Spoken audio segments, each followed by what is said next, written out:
Welcome to Sweet Life Beat Life. We hope this video helps. In this video, I will show how to make carrot halwa. Start by grating 500 g of carrots finely, then sauté in 2 tablespoons ghee until soft and fragrant, stirring often to avoid sticking. Add 1 cup milk and simmer gently so carrots absorb liquid and reduce. Stir in sugar to taste and a pinch of cardamom. Cook until mixture thickens and ghee separates for best flavor and texture. Gather ingredients before you start to streamline cooking. Use 500 g fresh carrots, 1 cup whole milk, 3 tablespoons ghee, and 1/2 cup sugar, adjusting sweetness as needed.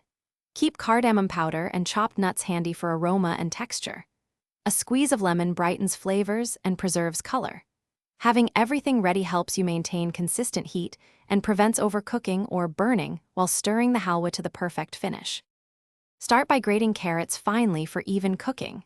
Heat 3 tablespoons ghee in a heavy pan, add carrots and sauté until golden and fragrant. Pour in 1 cup milk and simmer, stirring regularly until the milk reduces and the mixture thickens. Stir in 1/2 cup sugar and a pinch of cardamom. Cook until sugar blends and ghee separates. Fold in roasted nuts, adjust sweetness, and serve warm or chilled. Thanks for watching. Consider subscribing if we helped you.